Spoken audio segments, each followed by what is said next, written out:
তোরা কি জানিস দিল্লি লটারিতে 1 কোটি টাকা পেয়েছে? তাহলে দিলু তো সত্যি সত্যি বড় লোক হয়ে গেল রে। হ্যাঁ ভাই, দিল্লি তো সত্যি বড় আমাদের লোক সাথে হয়ে গেল। মিশবে? হ্যাঁ ভাই, কেন মিশবে না? ও তাহলে চ একবার দেখা করি আসি ওর সাথে। তো তাই দেখা করে আসছে ওর সাথে। আরে শালা এ তো রাজপ্রাসাদ করে রেখে দিয়েছে রে।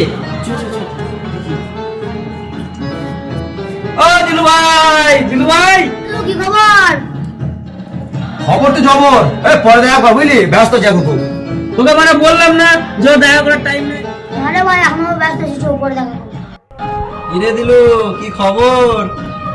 খবর তো ভালো রে। তোর কি খবর? খবর তো তোর এখন ভালোই রে। তোর তো সব স্বপ্ন পূরণ হয়েই গেল।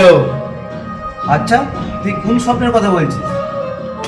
তুই তো বলতিস যে একদিন অনেক বড় লোক হব। আজ তো তুই আজ অনেক কোটিপতি, অনেক টাকার মালিক। হ্যাঁ, লটারিতে টাকাটা পেলাম, ওপরওয়ালা মুখ পান চেয়েছে। তুই তো একদিন বলতিস যে অনেক যখন বড় লোক হব, গরিব মানুষের পাশে দাঁড়াবো। আমার কাছে অনেক গরিব মানুষ আছে, তাহলে পাশে দাঁড়াবি তো তাদের? হ্যাঁ, কেন দাঁড়াবো না? অবশ্যই দাঁড়াবো। তাহলে বল, ওই গরিব মানুষদের কবে ডাকবো? ঠিক আছে রে বন্ধু, আজকে তো সময় ছিলাম নেই, আজকে পেট্রোল কিনতে যাচ্ছি, তুই কালকে যা। চলো চলো চলো চলো চলো। এই তো দিনু ভাই, দেখো সবাই কেটেছি। তুমি তো বলেছিলে তার পাশে দাঁড়াবে, তাহলে একটু সহযোগিতা করো। হ্যাঁ, পাশে অবশ্যই দাঁড়াবো, সর্বক্ষণ দাঁড়াবো আমি। দিনু ভাই, কি হলো? সহযোগিতা করো কিছু।